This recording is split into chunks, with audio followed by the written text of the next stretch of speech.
Buenas tardes a todos. Muchas gracias por la presencia de todos ustedes. Hoy tenemos el honor y el agrado de tener con nosotros a Mario Testa, uno de los más grandes sanitaristas argentinos, y también tenemos el honor que integre la comisión, el Consejo de Notables de la Comisión de Ética de nuestra universidad. Así que bueno, simplemente para decir dos palabritas, lo que conversamos previamente, que a lo largo de su conferencia va a ser su propia autopresentación, tejiendo entre su historia personal, su experiencia de vida, teoría y praxis, digamos. Pero bueno, además de ser uno de los más grandes sanitaristas argentinos, trabajó en OPS, fue decano de medicina en épocas bastante complicadas. Así que bueno, le damos la palabra al doctor Testa.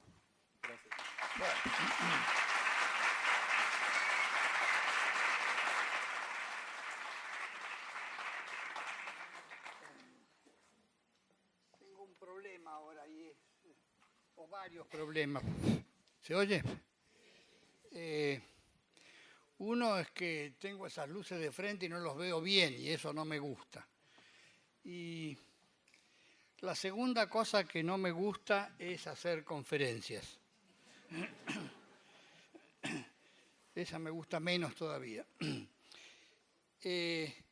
Entonces yo les rogaría que tratáramos de esto que fuera más bien un diálogo que una conferencia. Yo voy a decir algo,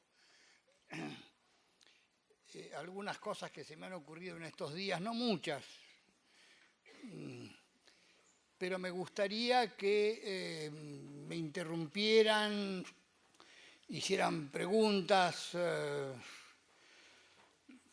Por favor, no arrojen tomates, eso no. Pero cualquier otra cosa que se les ocurra. A ver, la ciencia, la política, la ética. Yo voy a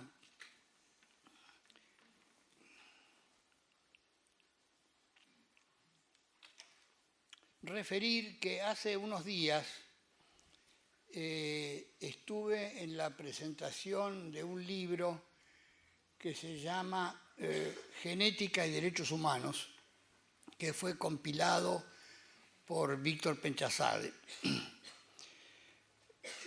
Algunos de ustedes sabrán ciertamente que Víctor Penchazade es un genetista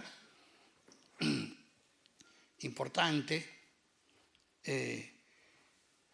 y que ha trabajado mucho en una cuestión que ha sido de extrema importancia para todos nosotros, que fue la búsqueda de las abuelas de Plaza de Mayo de sus nietos. Y en esta búsqueda surgieron problemas científicos muy serios. Y es que hasta ese momento la genética había servido para estudiar problemas de paternidad, es decir, para tratar de investigar si alguna persona era o no hija de un supuesto padre. Pero nunca se había planteado en esta ciencia el problema de la abuelidad, es decir, el problema de si alguien era nieto de alguna persona, porque resulta que los padres habían desaparecido. Y esto planteó un problema científico de gran envergadura que generó una serie de investigaciones para poder resolver este enigma. En esas investigaciones el papel de Víctor Penchazade fue importante. Y por eso, muchos años después, apareció este libro que se llama Genética y Derechos Humanos. En la presentación del libro estábamos 3 personas, que eran el científico Alberto Kornblit, un científico importante y muy prestigioso en este país, Estela de Carlotto, a quien no hace falta decir de quién se trata, y estaba yo.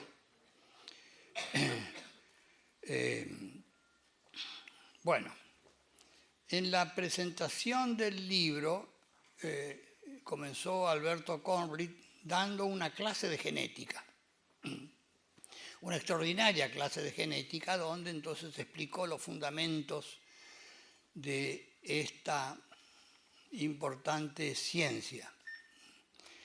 Después me tocó a mí, y después a Estela de Carlotto. Bueno, hecha la presentación del libro, debo decir que yo hice hincapié en una cuestión que para mí tenía mucha importancia, y era el hecho de que en el libro se había recuperado el valor científico de la ciencia genética. Porque la ciencia genética ha servido durante mucho tiempo para algunas de las peores cosas que ha hecho la humanidad. Es decir, sirvió para fundamentar nada menos que el racismo, que condujo a la tortura y la muerte de millones de personas. En consecuencia, hay ahí una relación que quiero destacar entre un uso de la ciencia que conduce al sufrimiento humano. No hace falta mencionar al nazismo para saber a qué nos estamos refiriendo en este momento.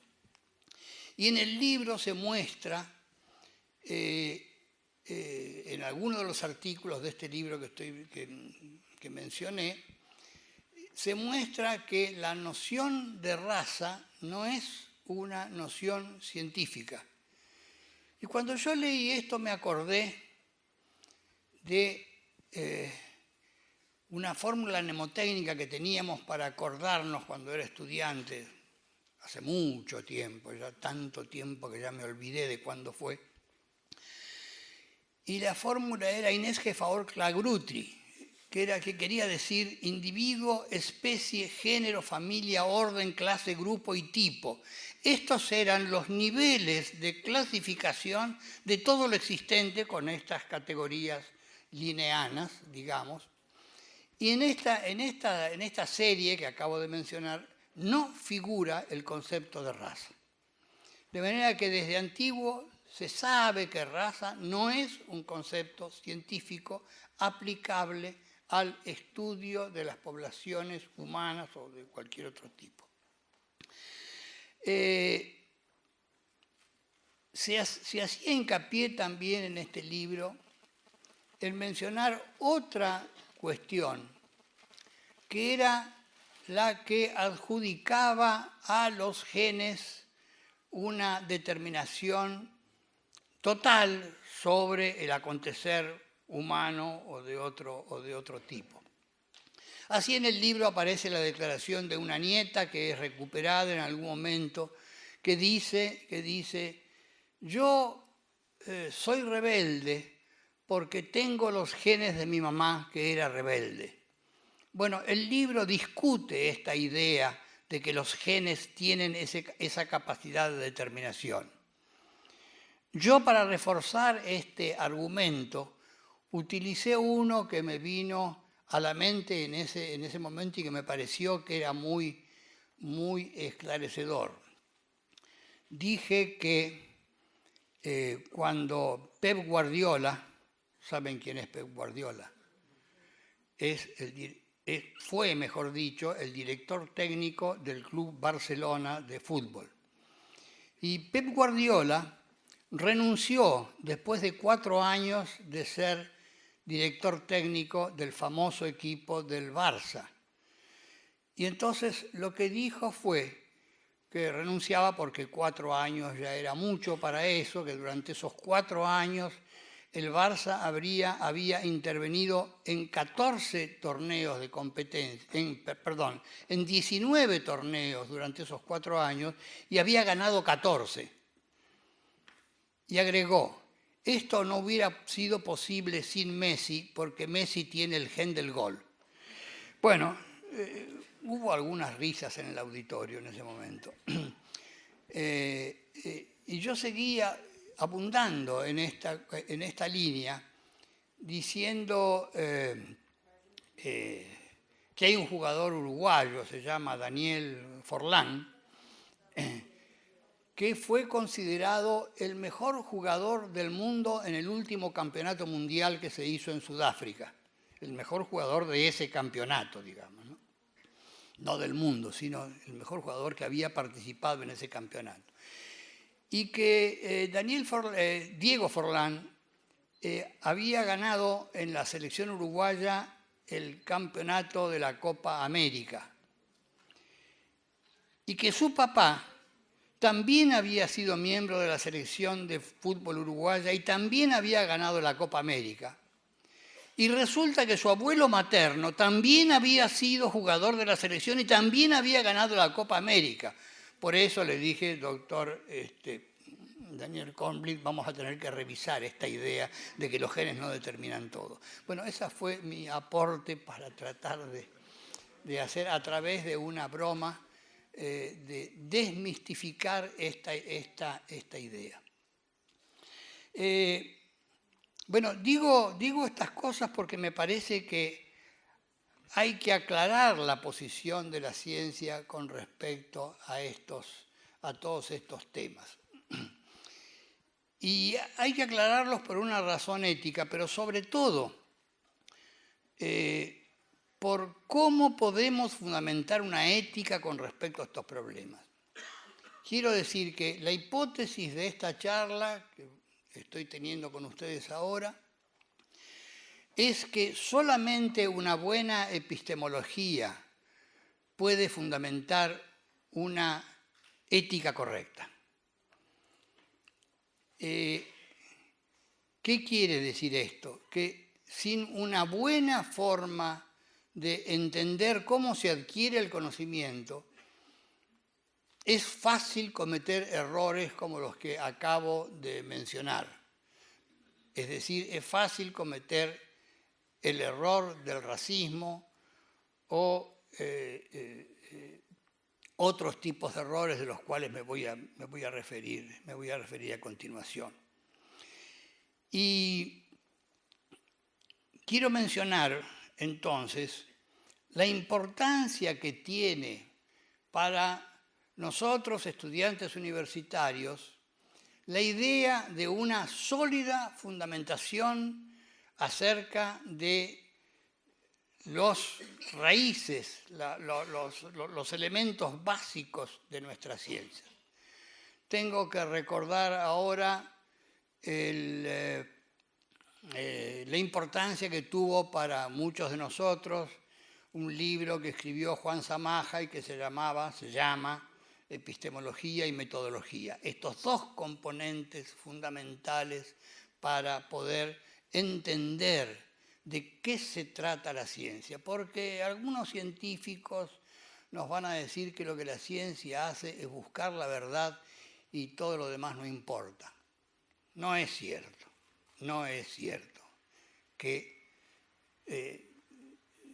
porque además la idea de verdad, los filósofos acá presentes nos podrían llamar la atención acerca de no es tan fácil saber de qué se trata esto de la verdad.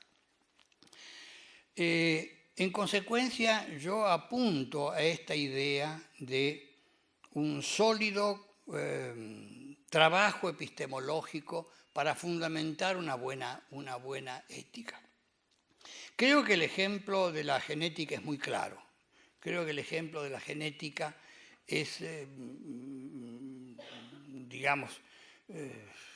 se me escapa la palabra paradigmático que no quisiera pronunciar, pero no tengo más remedio, de esta cuestión. Pero hay otros.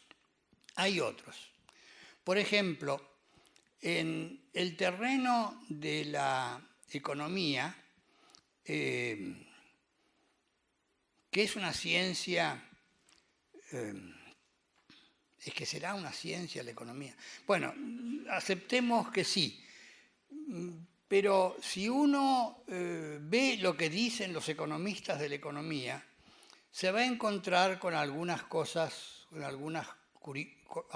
curiosas. Por ejemplo, algunos economistas afirman que la economía es la ciencia del comportamiento humano. ¿Por qué? Porque todo lo que hacemos, lo hacemos a partir de un razonamiento económico. Es decir, pensamos, por ejemplo, en que lo económico es la aplicación de recursos escasos a fines alternativos. Esta es una de las definiciones fundamentales que cualquier estudiante de primer año de economía recibe de sus profesores. Es la aplicación de recursos escasos a fines alternativos.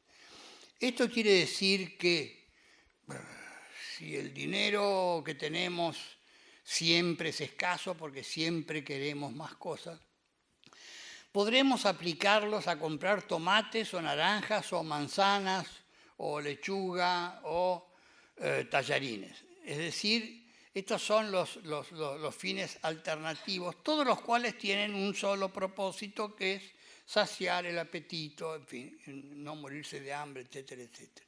Entonces ahí tenemos que tomar una resolución. Pero claro, los economistas no se conforman con esto. Y entonces asignan el papel de recurso escaso a cualquier cosa que se aplica para un cierto fin, para un cierto objeto. Por ejemplo, nuestra libido es escasa. En consecuencia, vamos a aplicar la libido para tener relaciones homo u heterosexuales con tal o cual objeto. Entonces, esto es también un problema económico, según estos economistas. Un ladrón podrá aplicar sus recursos escasos, el arma que dispone o alguna cosa por el estilo, para asaltar a una persona o a otra, o para meterse en una casa y robar. En fin, es decir, todos los comportamientos humanos son económicos porque aplican recursos escasos a fines alternativos. Como decía no sé quién, el sueño de la razón produce monstruos, creo que fue Goya, ¿no? Es decir, este sueño de la razón, de querer entender de esta manera esta ciencia, conduce a estas catástrofes conceptuales. Pero no solo eso, es bastante peor todavía. Me voy a traer una silla, si me perdonan.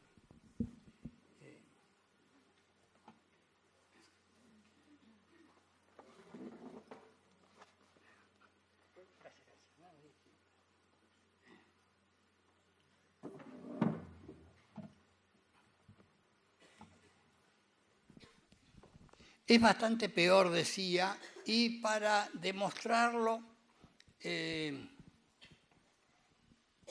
puede demostrar de varias maneras. No sé si todos saben que en este momento hay una profunda discusión en nuestro país acerca de la enseñanza de la economía. ¿Por qué? Porque lo que está claramente demostrado es que la economía que estuvimos estudiando, que estuvimos aprendiendo en las aulas universitarias, ha conducido a catástrofes impensables, ha conducido a terrible sufrimiento humano. Y esto es una consecuencia de una enseñanza que no tiene fundamentos epistemológicos sólidos en el terreno económico. El ejemplo es abundante, sería ocioso, pero ahí están los gurúes de la City pronosticando catástrofes permanentes en nuestro país, que el dólar se va a 10 pesos o a 20 pesos o a qué sé yo cuánto, que nos quedamos sin recursos. Ayer nomás leía, ayer o antes de ayer leía que está clarísimo que el año que viene vamos a tener que importar leche, carne y trigo. Es la segunda vez que se hace esta afirmación, que el país no va a poder autoabastecerse de estos bienes de los cuales nuestro país es uno de los proveedores privilegiados. Bueno, esto tiene una beta científica por un lado y una beta política por otro. Ya nos había explicado Domingo Cavallo, por ejemplo, que era imposible aumentar lo que perciben los jubilados porque eso iba a desencadenar una inflación galopante. Claro, porque los jubilados, que en general muchos son pobres y comen poco, entonces iban a volcar todo su dinero sobre los mercados y los precios se iban a disparar absolutamente. Bueno, ahí andamos. Yo les quiero contar algo. En el año 1960, no muchos de ustedes habían nacido para entonces, creo, yo me fui de este país, comencé mi primera emigración y me fui a donde tenía algunos amigos que me invitaron a sus casas a pasar algún tiempo hasta que consiguiera atravesar el periodo de crisis en que estaba inmerso, mucho más crisis que la que ahora sufre Argentina. Estaba más loco que una cabra. En consecuencia me fui y recalé en Venezuela, donde hice muy buenos amigos entre venezolanos y extranjeros, y donde comencé a estudiar por incitación de un caballero que se llamaba Jorge Ahumada, de quien un chileno que era ingeniero agrónomo, economista, y que era un individuo del cual me hice muy amigo. Posiblemente me hice muy amigo, ahora es cuando Asia no tenés que escuchar, porque a los dos nos gustaban mucho el vino y las mujeres. Claro que de esto último no me acuerdo bien por qué, pero bueno, pero por ahí andaba la cosa. Y entonces él me invitó a que formara parte de sus alumnos en un curso que iba a comenzar, que era un curso de planificación. Yo asistí a ese curso y quedé deslumbrado por reconocer en ese momento que yo era un total ignorante de gran parte de las cosas que ocurrían a mi alrededor.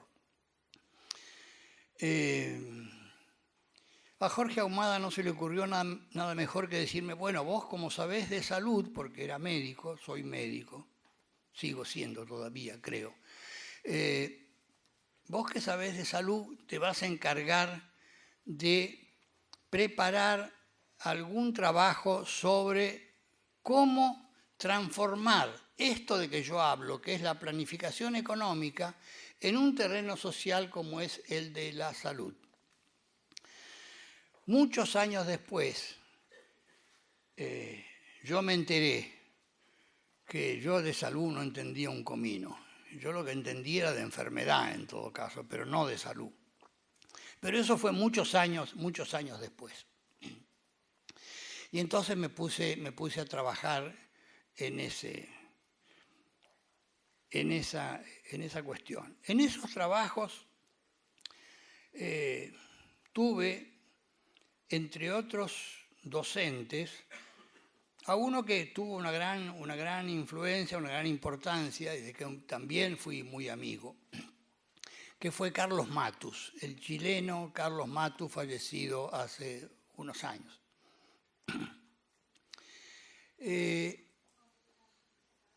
Y con Carlos y Jorge Ahumada y otros de los docentes que estaban ahí, quiero recordar algunos de ellos, había varios chilenos. Estaba Magnolf, que después fue en el gobierno de Allende presidente de la cuestión del cobre. Estaba Darío Pavés, que fue el jefe de planificación de Salvador Allende y que fue uno de los hombres más torturados por la democracia, iba a decir, por la democracia de Pinochet. Con todos ellos, yo tengo una sensación muy impactante en el sentido siguiente, que yo todavía me acuerdo que muchos de los temas que hoy son aquí en este país primera página de los diarios eran temas de debate nuestro cotidiano. Entonces discutíamos sobre si las reservas del Banco Central tenían que ser utilizadas o no para pagar deuda externa o cosas por el... Ese debate lo hacíamos nosotros en la década del 60, es decir, hace 50 años atrás, que nosotros conversábamos de esas cosas y llegábamos a ciertas conclusiones.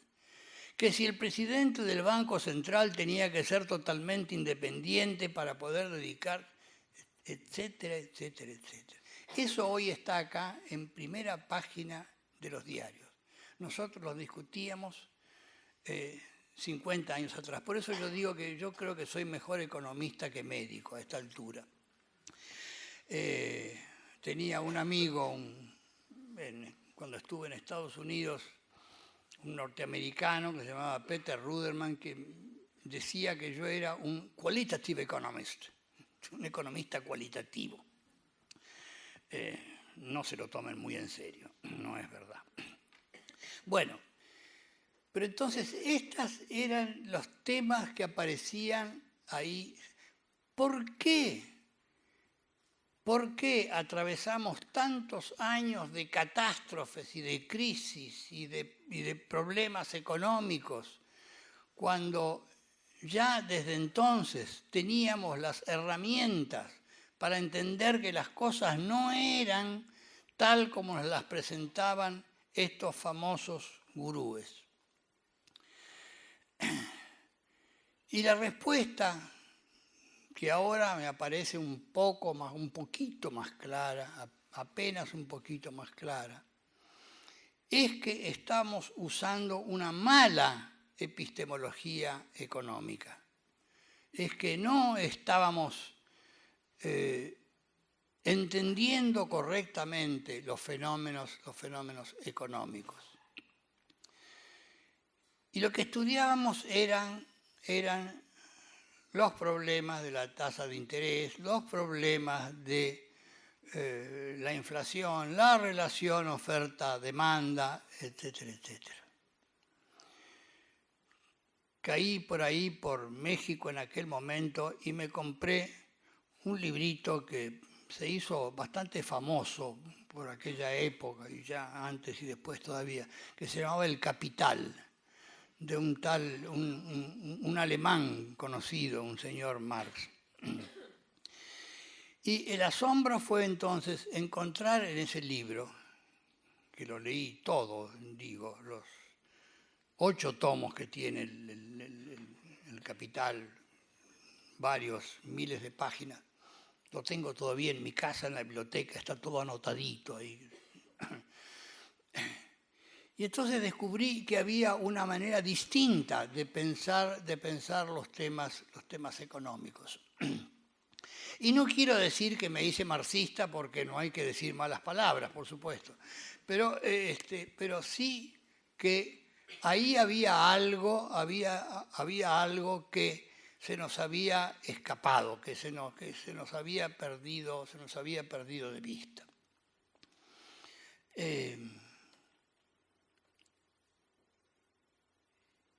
Y entonces empecé a entender un poco mejor algunas cosas. Empecé a reflexionar en torno a temas como qué había de correcto o de incorrecto en una ciencia u otra, qué había de incorrecto en la ciencia económica que hoy llamamos ortodoxa o que llamamos la fundamentación del capitalismo o alguna cosa por el estilo. Y entonces me di cuenta que esta ciencia económica burguesa, como la llamamos algunos de los supuestos marxistas, tiene propósitos de no cambio, tiene propósitos de mantener un statu quo. En cambio, la economía marxista tiene el propósito de cambiar cuestiones. Y entonces esta idea de un propósito u otro me pareció que era fundamental y que era muy explicativa de algunos de los errores que cometíamos. Pero no solo esto. Ahí empecé a entender también otras cuestiones. Por ejemplo, me llamó mucho la atención que en alguno de sus escritos, yo no sé si ustedes todos saben, que Marx se ganaba la vida escribiendo artículos periodísticos para periódicos norteamericanos. Fue editorialista de el New York Times, por ejemplo, y de esa manera conseguía el dinero para sobrevivir mal en su Londres, donde estudiaba en la Biblioteca Nacional. Y en esos artículos, por ejemplo, Marx trató a Simón Bolívar de aventurero. Dijo, Simón Bolívar es un aventurero y por eso tiene que ser, no hay que llevarle el apunte, hay que descartarlo. Y después consiguió que muchos de los autores latinoamericanos que estaban de acuerdo con la idea marxista fueran expulsados del Partido Comunista del que formaban parte. Me acuerdo del peruano, ¿cómo se llama?, que escribió los 7 ensayos sobre la realidad peruana.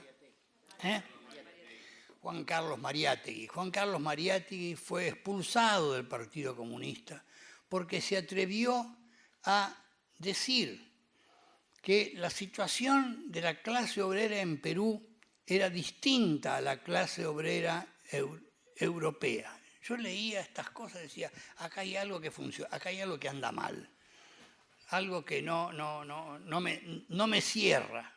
¿Cómo es esto? Entonces leí las tesis, los 7 ensayos de Mariátegui. ¿Y qué decía Mariátegui?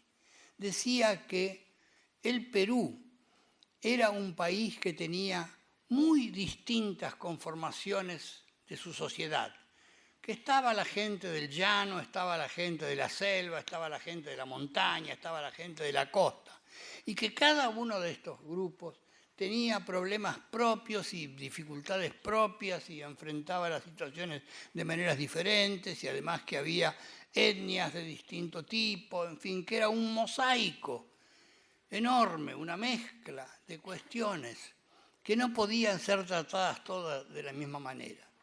Y desde el marxismo europeo se nos indicaba, en cambio, que la clase obrera era única y que tenía un problema que era común y que en consecuencia tenían que formar una asociación de tal tipo, etcétera, etcétera. Resultado, Mariátegui afuera del Partido Comunista, expulsado por haberse atrevido a pensar en forma independiente. Y yo digo, aquí tenemos uno de los temas fundamentales. Aquí tenemos uno de los temas fundamentales. No podemos no pensar en forma independiente. No podemos seguir los dictados que nos vienen de afuera porque funcionaron bien afuera.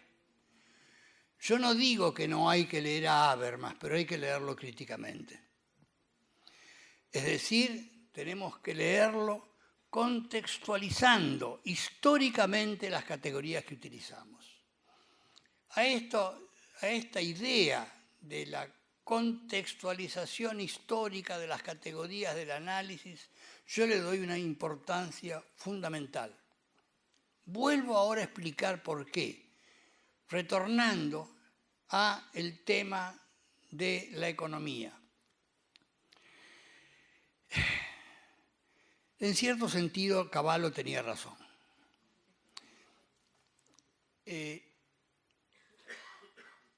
Porque si uno redistribuye dinero hacia las capas más pobres de la población, van a salir corriendo a comprar pan y leche o qué sé yo. No como dijo un señor dirigente político que la asignación universal por hijo se iba en juego y drogas. No, van a comprar leche y pan, porque tienen hambre, históricamente tienen hambre. Entonces, en ese sentido, si la respuesta que se da a un aumento de demanda, es decir, a una mayor distribución de dinero, no es el incremento de la producción de lo que se vaya a utilizar, de lo que se vaya a comprar con ese dinero, entonces inevitablemente va a haber un aumento de precios. Y en ese sentido el razonamiento de Cavallo tenía algo de verdadero. Por eso en algún momento definí que un país desarrollado es un país que tiene flexibilidad de oferta. ¿Qué quiere decir esto? Que si hay un aumento de demanda, no se va a transformar en un aumento de precios, porque va a haber los suficientes recursos, bienes, para que ese aumento de demanda se transforme en un aumento del consumo. Miren las cifras. ¿Qué es lo que está ocurriendo en nuestro país desde hace unos años? El consumo aumenta en forma ininterrumpida. ¿Por qué? Porque este es un país que tiene muchos recursos y tiene flexibilidad para aumentar la oferta cuando la demanda aumenta. Que se pueden producir desacomodos sectoriales, sí, sin ninguna duda. Y en consecuencia va a haber ahí roces y pequeños problemas que se solucionarán o no. Una forma muy fácil de solucionar los problemas cuando ocurre esto es importando. Si hay escasez de pollos, traemos más pollos del Brasil y se acabó el problema, etc. Es decir, con esto quiero decir que tenemos que estar muy atentos a esta idea de contextualizar históricamente las categorías del análisis, porque de lo contrario podemos producir catástrofes muy grandes. Y catástrofes hemos producido. Hemos sido bastante ágiles en la producción de catástrofes. Y para el que tenga alguna duda sobre esto, le recomiendo fuertemente la lectura de la contratapa de hoy de página 12. Un artículo firmado por Bernardo Klichberg que se llama de alguna manera, les aseguro. Bueno, Bernardo Klichberg es un economista que se ha dedicado durante mucho tiempo a estudiar problemas de organización y administración, funcionario del Banco Mundial, que ha hecho ingentes estudios sobre las cuestiones de pobreza.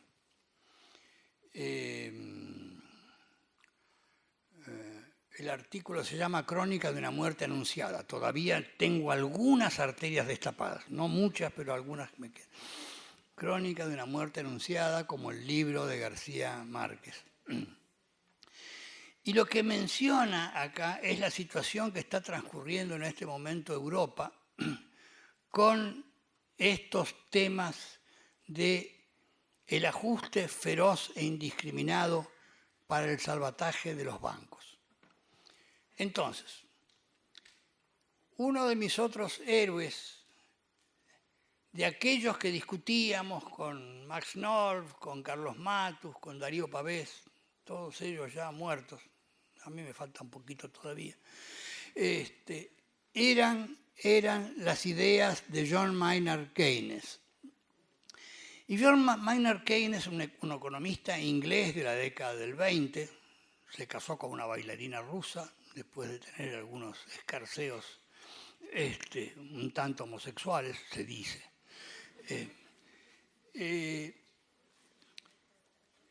Tenía una preocupación fundamental con la eliminación de los ciclos económicos.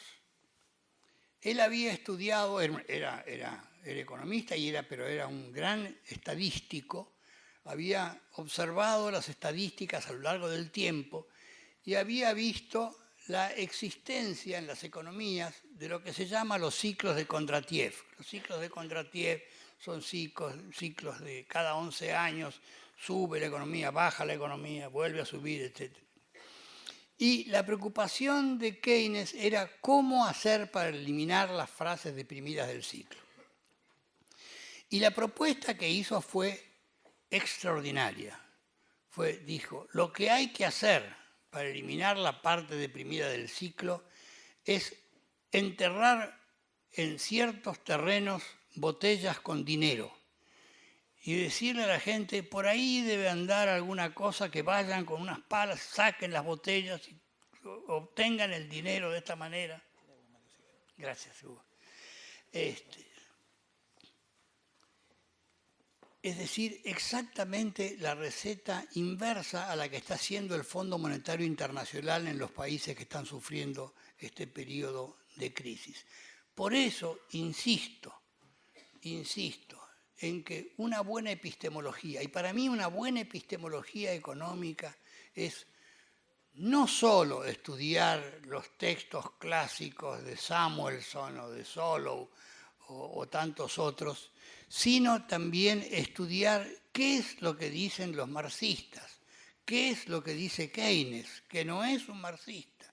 Es decir, porque ahí han estado pensando en términos de una fundamentación muy rigurosa y muy lógica, y además con el pensamiento puesto en contexto, con el pensamiento puesto para Keynes en la Inglaterra de la década del 20, para Marx en la Alemania y la Inglaterra del siglo XIX, de mediados del siglo XIX, etcétera, etcétera. Yo quiero mencionar esta idea del contexto porque me parece muy fundamental. Fíjense, escribí una vez, está por ahí, un libro que se llama Pensar en Salud, y en ese libro hay un artículo que se llama ¿Cuál ciencia?, donde reflexiono acerca de estos temas de la ciencia. Y al pensar en esto aparece muy claramente el tema de que no se puede pensar si no es en un contexto específico. Nosotros tenemos que pensar en Argentina siglo XXI. Estamos en el XXI, ¿no?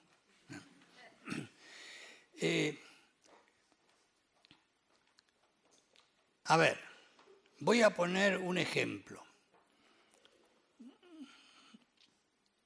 En el año 1848 se publicó el Manifiesto Comunista.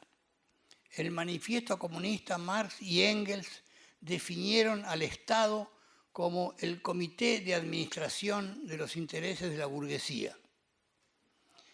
100 años después, Nico Poulantzas, otro marxista, definió el Estado antes de suicidarse.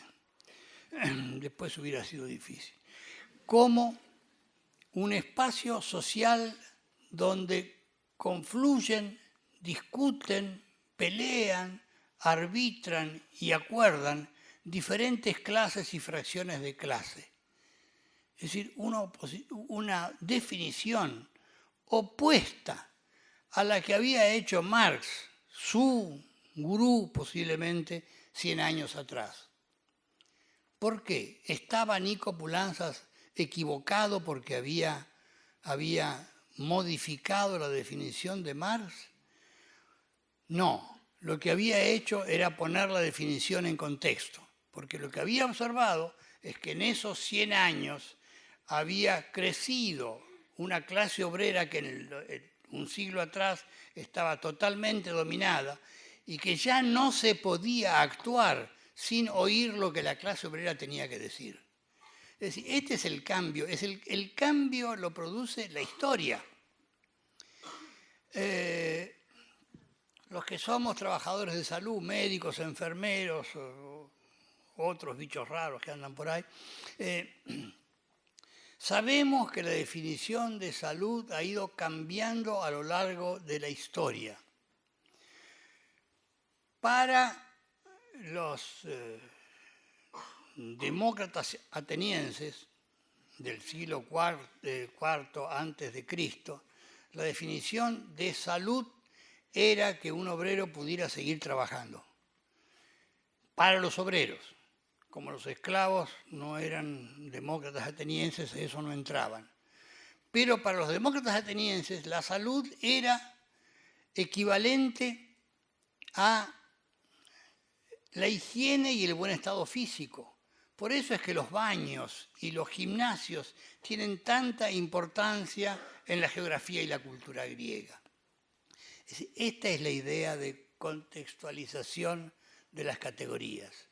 No es que a mí se me ocurre cambiar la categoría porque ahora hay que ajustarla, que es lo que hace la Organización Panamericana de Salud cuando reúne un comité de expertos. Dice, vamos a cambiar la categoría porque esto no me gusta como está. Entonces hacemos esa hermosa definición que dice que la salud es el perfecto estado de bienestar físico, mental y social. Y como dice un amigo mío, si alguien me dice que tiene un perfecto estado físico, mental y social, desde aquí lo miro y le hago 6 diagnósticos. No existe tal cosa. Es una hermosa definición poética, pero no sirve para nada. Es decir, la definición cambia porque la historia cambia, no porque a mí se me ocurre. Y esto es lo que hay que ponerse bien en la cabeza. ¿Alguien quería decir algo? ¿Sí? ¿Usted? ¿No? No, nadie. No me interrumpieron ni una vez hasta ahora. Dale.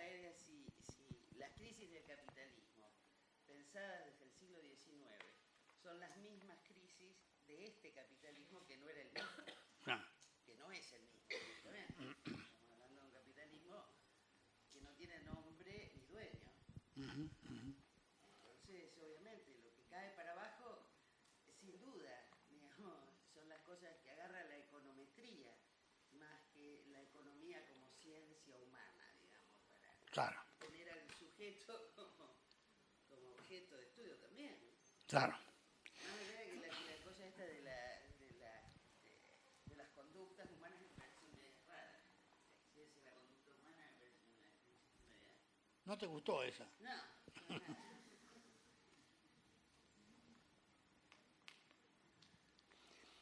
Yo lo puse como ejemplo de lo que no hay que pensar.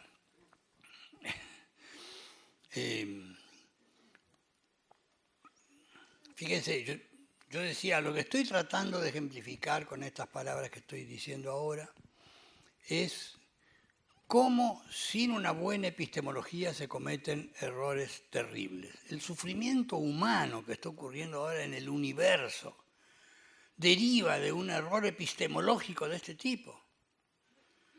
Deriva de que no estamos entendiendo bien qué es lo que pasa. Y entonces, si le encargamos las cosas a que la Cristina lo maneje, me estoy refiriendo a la Cristina Lagarde, no a la Cristina Fernández. Si dejamos que las cosas caigan en manos de Cristina Lagarde, nos va a sacar tarjeta roja porque estamos haciendo las cosas bien. ¿Se entiende lo que quiero decir? Quisiera ser enfático en esta cuestión. La señora Cristina Lagarde dirige nada menos que el Fondo Monetario Internacional, pero nos prometió expulsarnos de la sociedad, no sé de dónde, porque nosotros estamos haciendo las cosas mal. Y lo cierto es que la crisis mundial actual sigue pisándole los tobillos a los consejos que ha dado el Fondo Monetario Internacional desde hace más de 30, 40 años. Que hay que achicarse, que hay que reducir los gastos. No, están al revés de lo que decía Keynes. No, ahora que viene la cuestión. Quiere decir, sin una buena fundamentación epistemológica, cometemos desastres. Por eso es que la ciencia, la política y la ética están entrelazadas de una manera que no se las puede desvincular.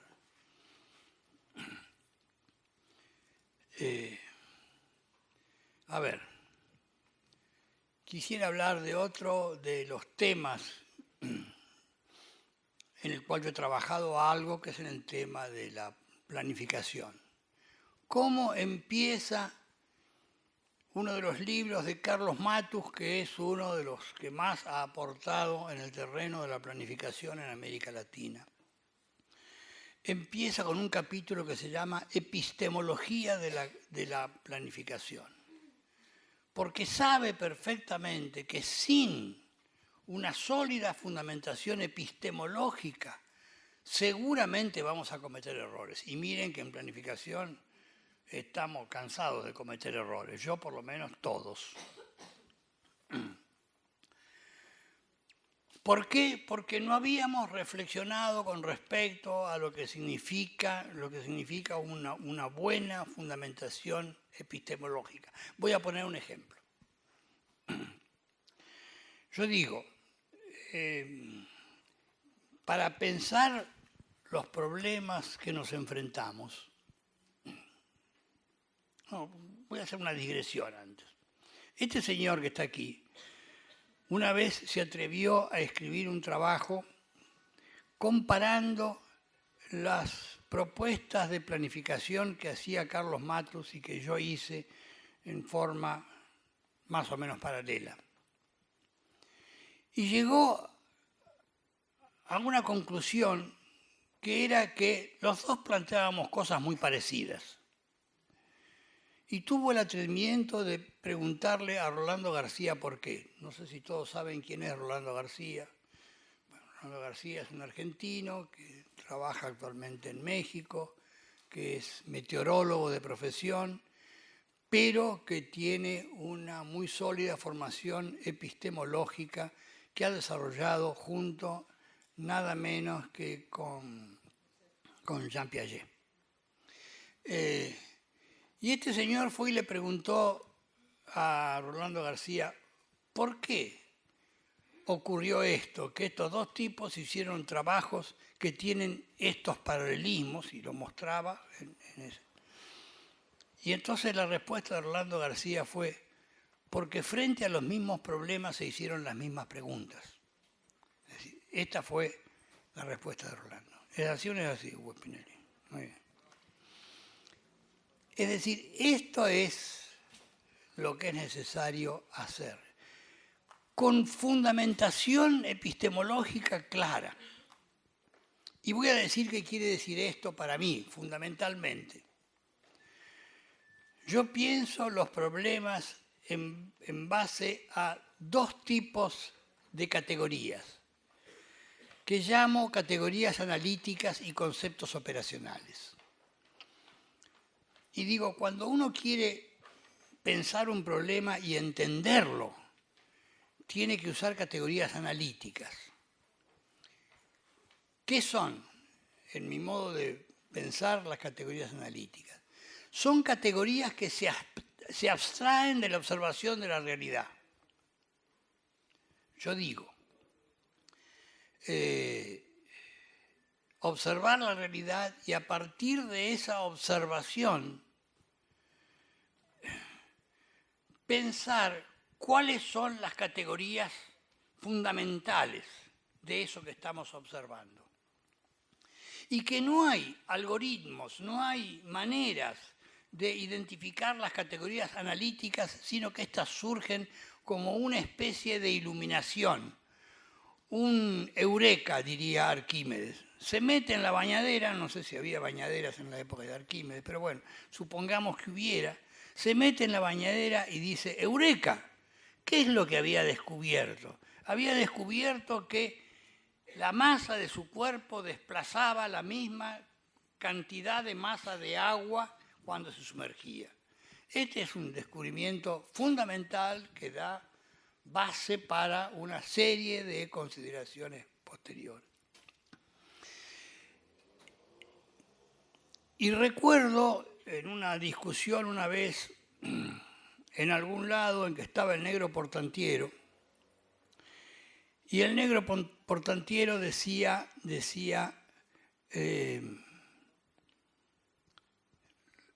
como buen sociólogo que era, yo lo que propongo es que observemos muy de cerca la realidad, que estemos siempre en contacto con la realidad que nos rodea, que miremos con atención y tratemos de interpretar y entender estas cuestiones.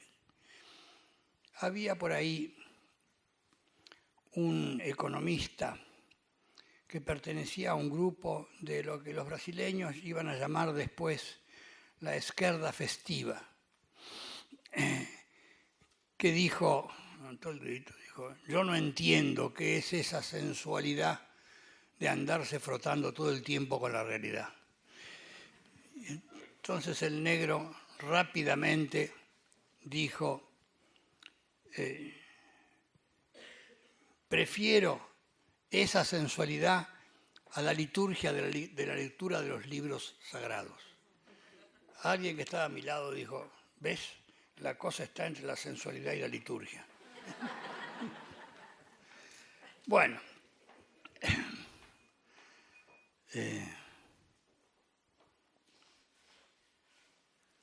entre la sensualidad y la liturgia.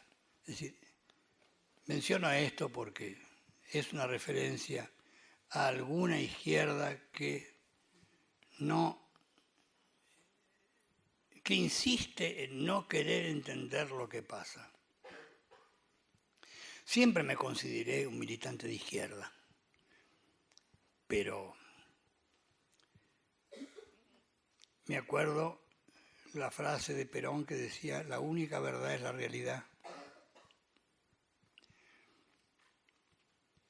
Alguna gente de izquierda dio vuelta a la frase y dijo, la única realidad es la verdad. Y terminaron en la época de Dusek enviando los tanques soviéticos para ocupar Checoslovaquia. Es decir, estos son lo que este hombre llamaba, lo que el negro Portantiero llamaba la liturgia de la lectura de los libros sagrados. Leemos las obras completas de Lenin y ahí está todo resuelto. Bueno, no es así. Tenemos que empezar a pensar otra vez todos los problemas aquí y ahora.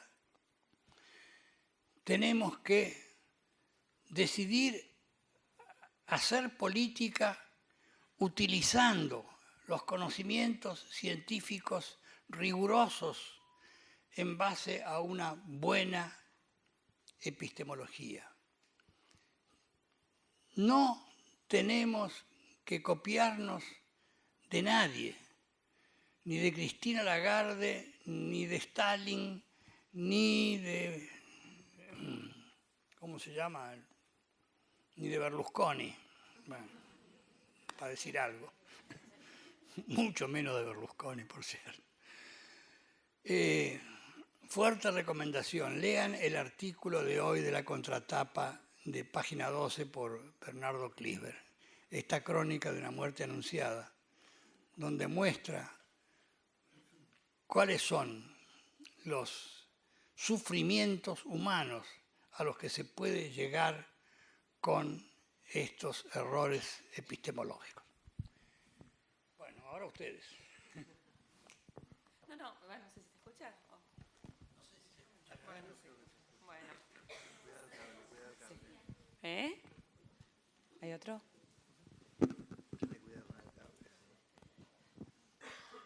Sí. Bueno, ante todo agradecerle sus palabras y la posibilidad esta de dialogar, ¿no? Que es maravilloso poder dialogar así con usted. Y bueno, como yo vengo del campo de la filosofía y de la epistemología, me toca muy de cerca esto que usted dice de poner en el centro la epistemología. Y yo pensaba todo esto que usted nos contó acerca de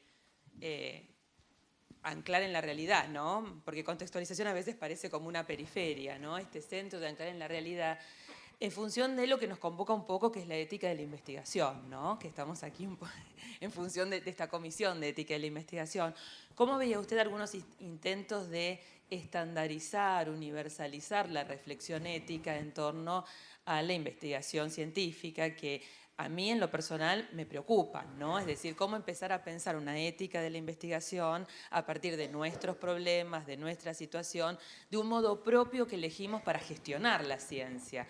Porque sin duda que los modelos que vienen un poco comprimidos en estas declaraciones internacionales de principios responden a modalidades de gestión de la investigación que son solidarias de otros intereses, de otras políticas, etcétera, ¿no? Me parece que eso es un desafío que no sé cómo lo ve usted.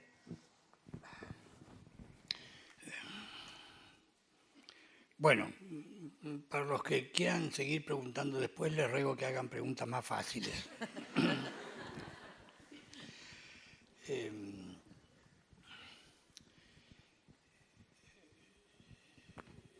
Yo creo que seguiría en la misma línea de lo que estaba hablando, que hay que repensar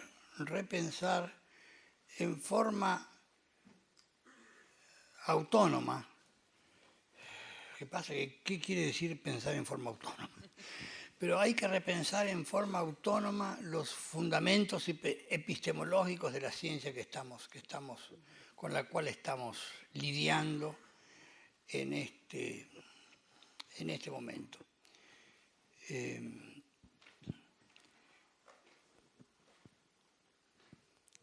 Quiero decir, tenemos que ponernos a estudiar. Yo mencionaba hace un rato que leer a Habermas. Bueno, creo que he leído todo lo que escribió Habermas. A lo mejor se me escapó algo. Pero lo que estoy convencido es de que yo no puedo hacer lo que Habermas propone que hay que hacer porque él estaba pensando esto caminando por la avenida posiblemente Unter den Linden en Berlín, mientras hacía su propuesta de crear una comunidad universal de diálogo. Yo lo veo a Habermas con su comunidad universal de diálogo en Berlín y no sé si ahora se juntaría con Angela Merkel o con quién, pero en fin, ese es su problema. Pero quisiera verlo a Habermas en La Matanza, hablando de la comunidad universal de diálogo. Es decir, para seguir con esto de La Matanza, que ya le costó tantos problemas a la presidenta pobre. Lo que quiero decir es una sólida fundamentación, para lo cual voy a encontrar ideas en Habermas, pero las tengo que tamizar y reflexionar a partir de lo que yo tengo alrededor de mi casa.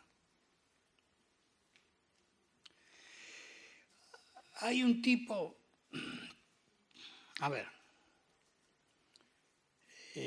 Giovanni Sartori, no sé si les suena el nombre de Giovanni Sartori, es un politólogo italiano, muy bien recibido por la politología norteamericana y lamentablemente también muy bien por nuestro jefe de gabinete nacional.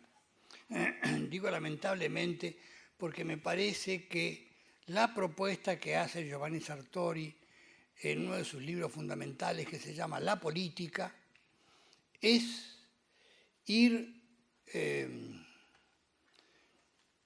haciendo de la política una disciplina cada vez más científica, puesto entre comillas.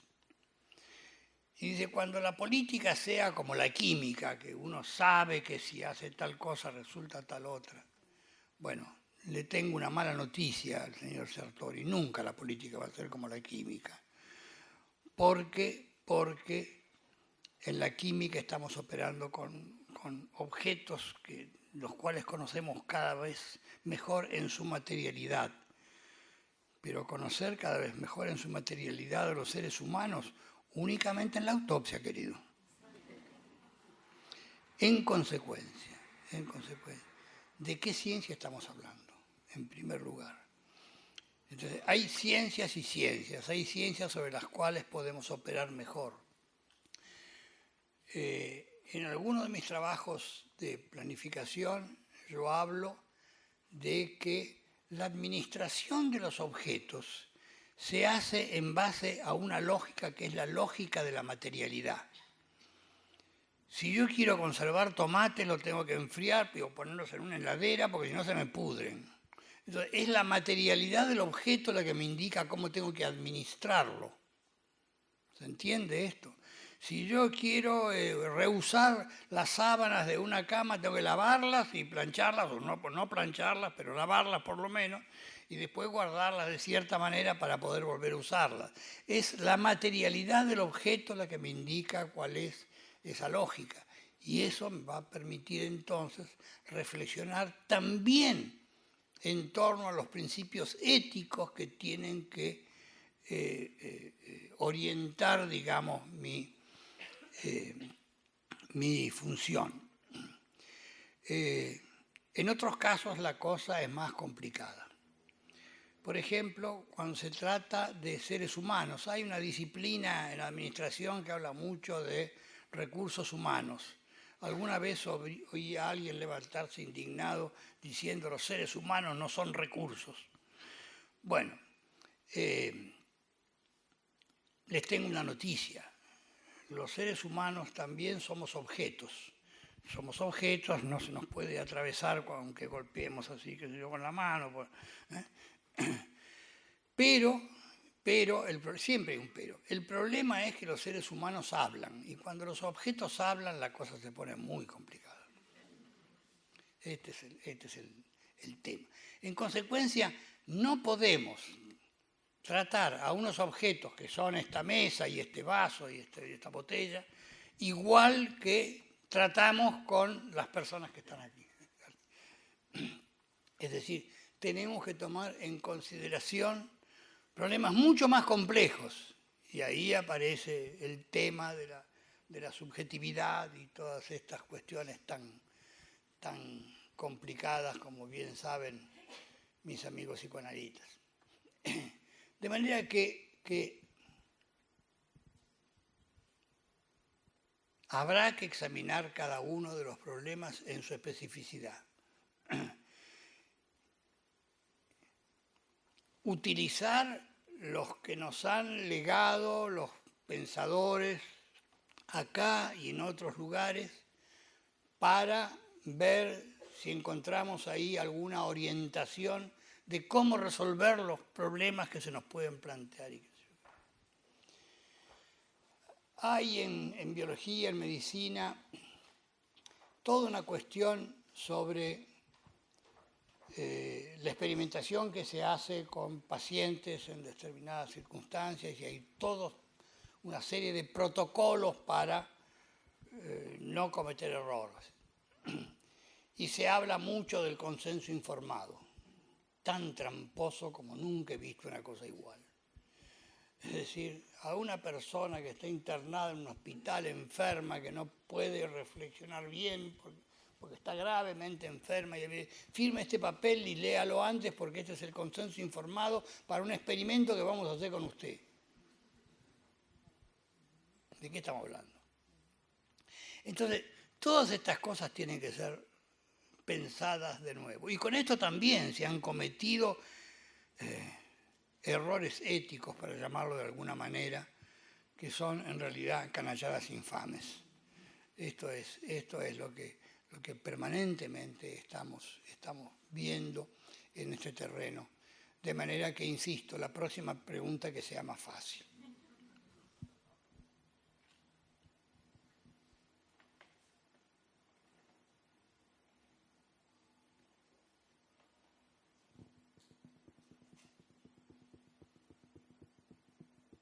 Allá atrás.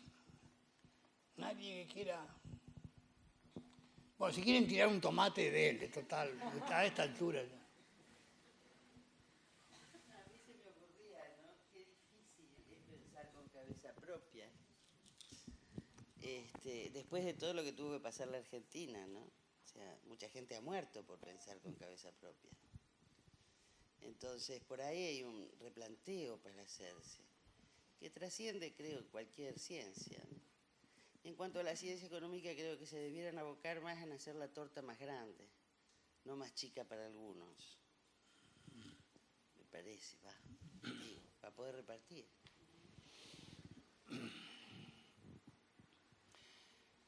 Voy a tomar la primera parte de tu comentario, que es esto de pensar con cabeza propia. Sí, yo reconozco que no es sencillo, porque uno muchas veces tiene la tentación de apelar a alguna autoridad. Bueno, pero esto lo dijo, ¿cómo hago yo para oponerme a algo que dijo Marx o a algo que dijo Freud, para no ir más lejos? ¿Cómo hacemos para no seguir aceptando las cosas que dijo Aristóteles, con todo el bagaje que tenía ese buen señor, todas las computadoras que usaba y los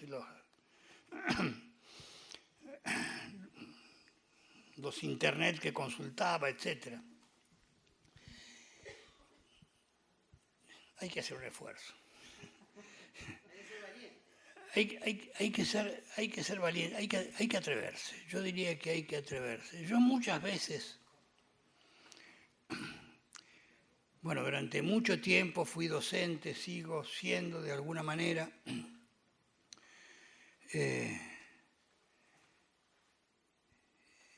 y muchas veces pensé que el aprendizaje, que lo más importante del aprendizaje era perder el respeto a la autoridad. ¿Por qué yo voy a seguir lo que dice este tipo? Y muchas veces cuando inicio clases en algún lado, les digo una cosa que hace reír a mis alumnos. Pero eso es porque soy medio payaso. Les digo, no crean lo que yo les digo. Entonces ahí se ríen. Ríanse, por favor. No crean lo que yo les digo. Yo fui alumna suya. Sí, señora, usted fue alumna mía. Y cuando usted decía cosas como esas, no es que nos riéramos, porque si yo nos reíamos, porque realmente nos ponía un poco nerviositos. No nos crean. Claro, no crean lo que yo digo, pero bueno, entonces a ver, empecemos de vuelta. A ver. Pero, ¿por qué les decía eso? Y para que pensemos con nuestra cabeza, supongo. No solo eso. Yo decía, lo que yo pensé, lo que yo pienso en realidad, es un producto de todo mi acontecer histórico. Es el resultado de haber vivido una cierta vida, que no es necesariamente la misma vida que viven los alumnos que están en esta universidad. No tenemos una igualdad en ese sentido. Entonces, yo siempre digo, tomo esto de un sociólogo alemán, Schutz, que que habla de ciertas cuestiones que son individuales, históricas, personales, intransmisibles, y que son algo que lo impulsa a uno a hacer ciertas cosas.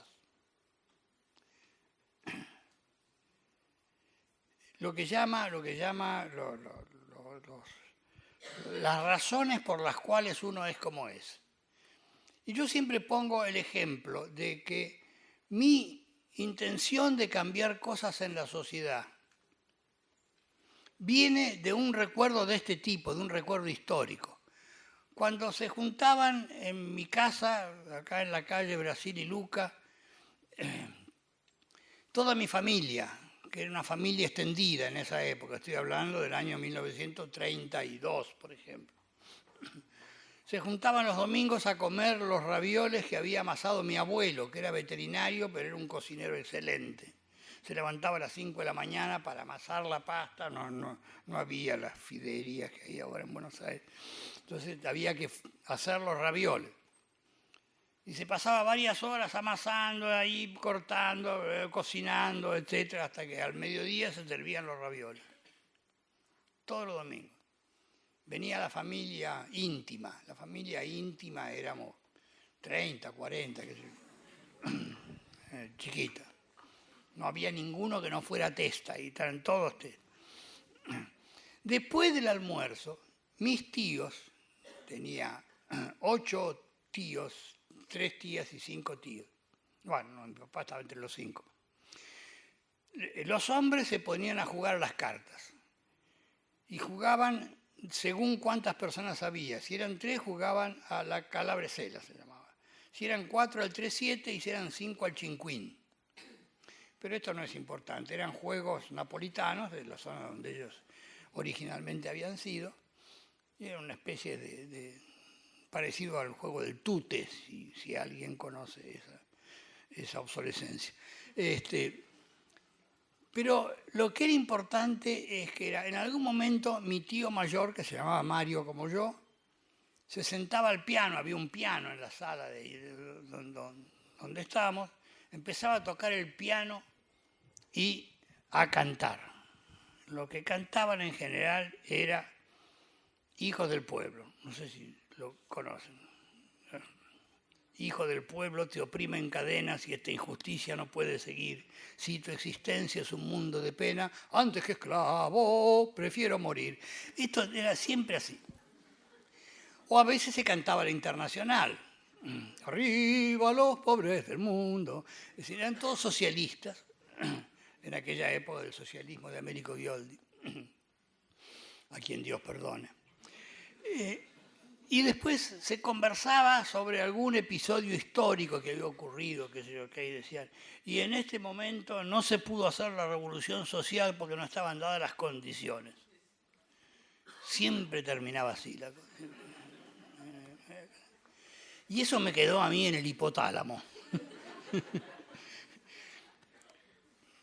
Pensando siempre, ¿cuáles son esas malditas condiciones que tienen que estar dadas para que se pueda hacer la revolución social y somos todos felices para siempre y nos dejamos de joder? Bueno, esto es lo que yo llamo mi motivo porque. Este motivo porque no tiene por qué ser compartido, difícilmente sería compartida por ninguna otra persona que esté acá presente. Quiero decir, no todo el mundo tenía 5 tíos, comía los ravioles del abuelo, etc. Eso es mío propio. Pero entonces si digo, puedo plantear un motivo para, es decir, que es un motivo no histórico, individual, sino es un motivo colectivo que va a construir algo en el futuro. Hagamos un sistema único de salud en Argentina que tanta falta hace.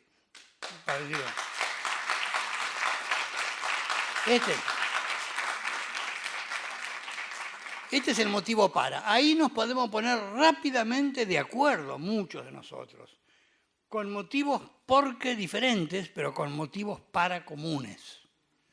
Y entonces por esta razón es porque yo digo, el núcleo de mi pensamiento actual está basado en lo que llamo la constitución de actores sociales.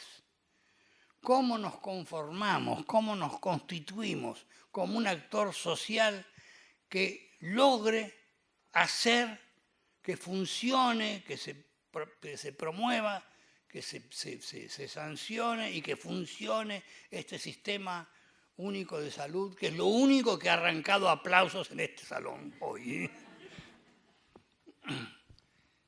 ¿Me explico? Okay. Sí, dale. ¿Sos vos? Soy yo. Ah, ¿cómo te va? Siempre tan alentador a lo diverso y a lo transgresor. Y lo que yo recuerdo muy brevemente es esta posibilidad que nos dabas a un grupo de pensar. Creo que es lo que agradezco en otra instancia, ¿no? Y hoy hay algunas cosas que me hacen ruido. Anoté, ¿no? Por ejemplo, contexto.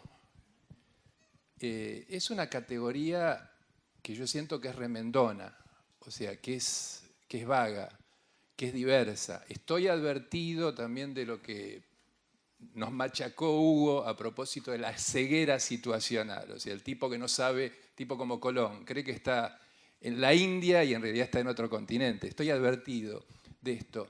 Pero ¿qué sería? O sea, yo salgo a la puerta. Una cosa es que salga en Puerto Madero y veo cosas muy lindas, niñas muy lindas, coches re sofisticados, puedo hacer política, puedo hacer algunas otras cosas, aparte de política, y otra cosa que salga Moreno. Estamos dando unas charlas en Moreno. Y veo señoras gordas, llenos de críos, con medias 3/4, en la calle. Veo dos realidades distintas. ¿Qué sería el contexto, no? La primera pregunta. Luego, en línea con esto, ¿qué sujeto piensa las políticas? O sea, este sujeto ¿será desde una perspectiva así panorámica, donde todos nos ponemos de acuerdo? ¿O será desde la aceptación de lo diverso, de los distintos?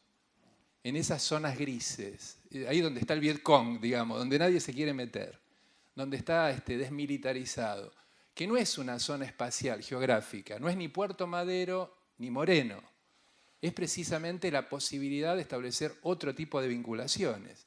Pero ¿qué sujeto piensa la política, ¿no? En estas reflexiones? Y lo tercero, desde la ética, allá a lo lejos me decían, acá lo ven, saben muy bien, que la bioética supuestamente surgía como réplica a algunas de las investigaciones non santas de algunos científicos, entre otros los nazis, cuando metían a los judíos en bañeras con agua fría hasta ver en qué punto morían. A partir de allí sabían qué minutos o qué horas tenían para ir a buscar sus pilotos en el Mar del Norte. Digo yo, esto es antiético. Ahora, cuando nosotros hablamos, y esta es la pregunta de fondo, cuando nosotros hablamos de línea de pobreza, no sé, cualquiera de las mediciones científicas, teóricamente económicas, estadísticas, y decimos, un jubilado puede vivir con 1.600 pesos, un trabajador con 2.000 y pico. ¿De quiénes estamos hablando? ¿Esto es ético? Pregunta. ¿Ya? Ya.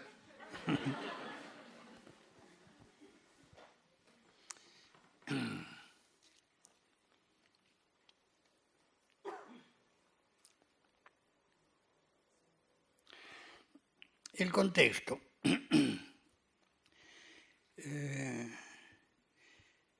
Una de las versiones más difundidas de la ciencia moderna se basó en lo que se conoce como la teoría del sistema, que vos conocés muy bien.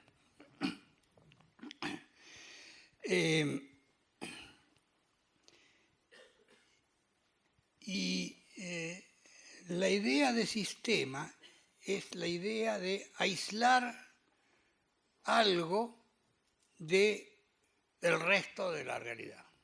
Es decir, yo pongo un margen para poder estudiar un problema, porque si no, si tengo que estudiar toda la realidad simultáneamente, no puedo, es imposible, no hay forma de abarcar eso que se llama en sociología la totalidad. En consecuencia, tengo que aislar algo para poder estudiarlo. Y eso me permite ir investigando, aclarando qué es lo que ocurre dentro de ese sistema. Y tengo que ir con claridad definiendo cuál es el límite que separa lo que está dentro de lo que está afuera. Y esto se ha usado para todo. Se ha usado en la medicina, se ha usado en la economía, se ha usado en la política, se ha usado en cualquier aspecto de la realidad.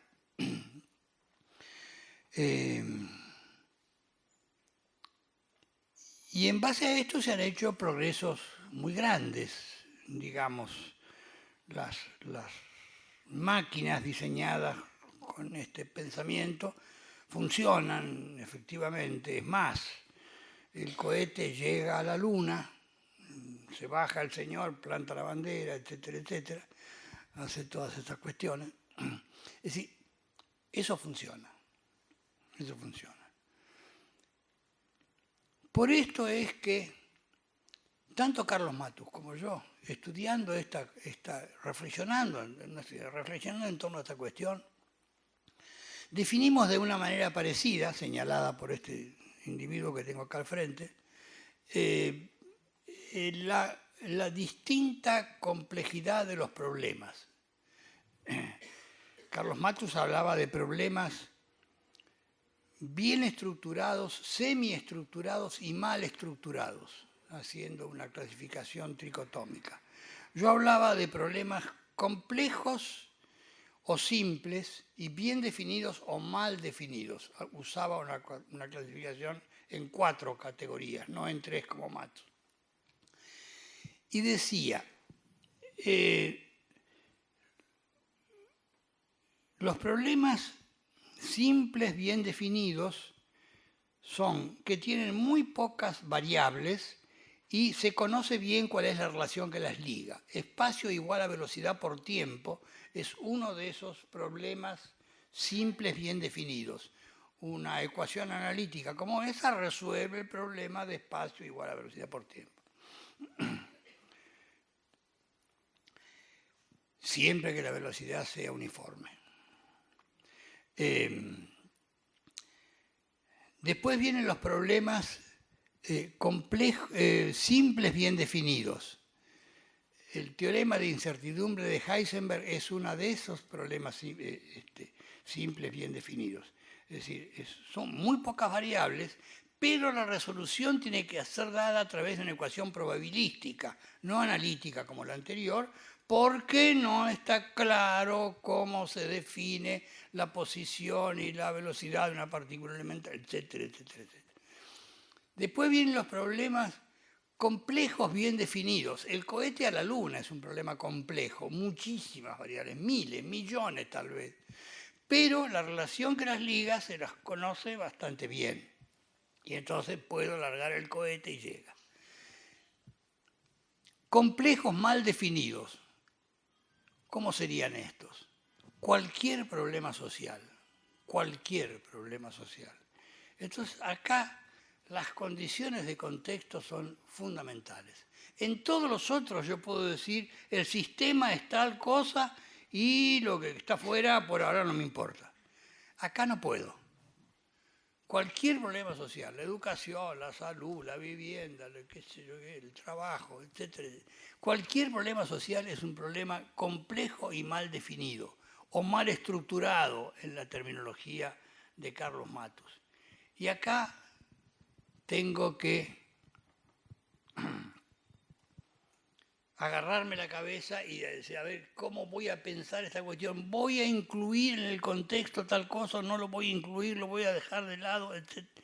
Es decir, se me crea un problema muy serio y muy posiblemente la solución esté apuntado por el lado de qué es lo que yo quiero hacer cuando examino este problema. ¿Qué es lo que yo quiero hacer cuando examino los problemas económicos en este país? Quiero aumentar al máximo la tasa de crecimiento, quiero que los ricos sean más ricos, que los pobres sean más pobres, o todo lo contrario. ¿Qué es lo que quiero? Y entonces el contexto va a estar definido por los propósitos que yo tenga cuando examino el problema. A los bancos que los ricos sean más ricos les importa mucho, que los pobres sean más pobres les importa un corno. Ahí están la gente que acaban de desalojar de no sé dónde, durmiendo en la calle, eso, en La Boca, eso está en el diario de hoy. Es decir, el contexto está dado entonces en parte por lo que son las características del problema, cuando puedo definirlo con precisión, pero siempre que enfrente un problema social, el contexto va a estar dado por cuáles son mis propósitos a analizar el problema. Esta es una cuestión que tiene que ver con cuál sujeto. Porque, ¿cuál es el sujeto de la política? Dijiste. Y yo digo, acá, en este terreno no hay sujetos individuales. Recuerdo alguna vez a alguien que, estando en una clase, venía y me decía, mire, yo soy asistente social y trabajo en el hospital fulano.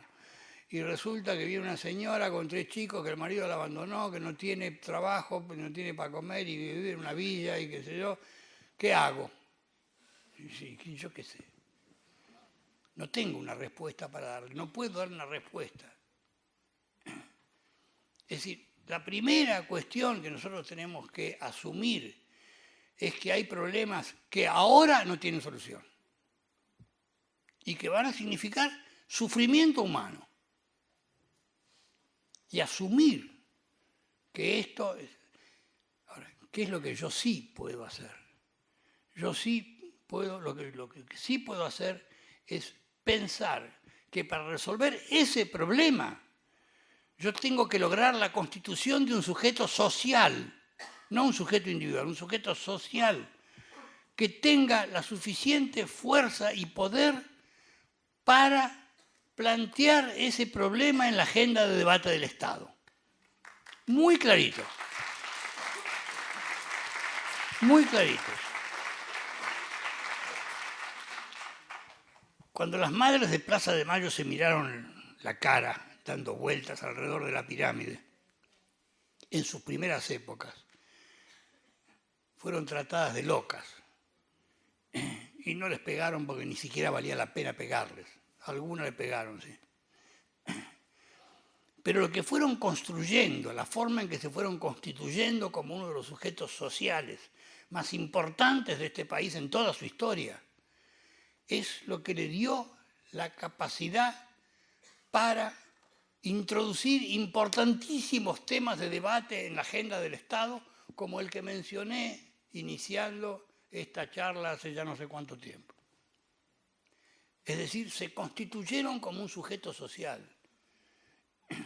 Y cuando la Eve iba a la Casa Rosada y le decía al Néstor, oiga, presidente, no tiene que pagar la deuda, el Néstor miraba para abajo así, que se sonreía, pero le había metido una cuestión, un dedo, no voy a decir dónde, pero se lo había metido. Esta es la idea del sujeto social. Y yo digo, lo más importante que nosotros podemos pensar es cómo nos constituimos en sujetos sociales. Y para mí sujeto social quiere decir aquel que adquiere la capacidad para introducir temas de debate en la agenda del Estado. No quiere decir que el Estado le vaya a resolver el problema tal como él lo plantea. pero no hay problemas si no están en la agenda de debate del Estado. Gustavo Donner lo dice muy bien. Si yo consigo introducir mis temas en la agenda y consigo sacar tus temas de la agenda y te digo, vení y discutamos, ya gané. Este es el asunto. Esta es la importancia del sujeto definido en estos términos. Me olvidé de la tercera. La crueldad a veces, un poco aquello que muchas veces, no sé, alguno decía, bueno, muchas veces los ajustes en sus múltiples formas nos llevan a miradas que a lo mejor en ocasiones son exageradamente indulgentes con la realidad. Pero de nuevo, ¿quién lo dice en términos de qué sujeto, qué conjunto de sujetos, desde esa perspectiva colectiva a la que adhiero realmente, ¿no? Está marcando esto? Por eso te decía, creo que es impiadoso lo que hacían los nazis, pero creo que también esta realidad, vos lo marcás en términos de esto, de la progresividad dentro de esta perspectiva. O sea, primero tenemos que ganar esto para lo otro, y es respetable. Yo creo que esa sería un poco tu respuesta. Yo lo que planteaba, lo impiadoso de algunas definiciones de economistas, de instituciones oficiales, a propósito de lo que se declara evitable o no sobre grandes problemas sociales.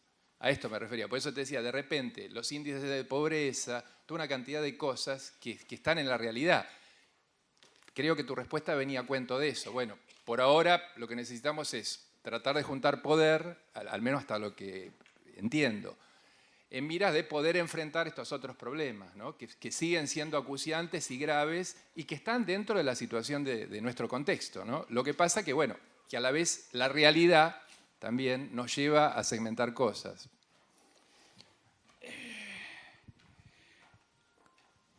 Frases famosas de algún individuo. ¿Se acuerdan de cuando Menem dijo, entre ustedes siempre habrá pobres? Bueno, el señor Giovanni Sartori dijo una cosa que para mí es todavía peor. Dijo, yo admito el canibalismo en la casa del caníbal, pero no lo admito en Florencia. Quiero decir, acá hay una cuestión de cómo se ubica uno frente a estos temas. Y yo te digo que he sido pesimista casi toda mi vida. Creo que en buena medida lo sigo siendo.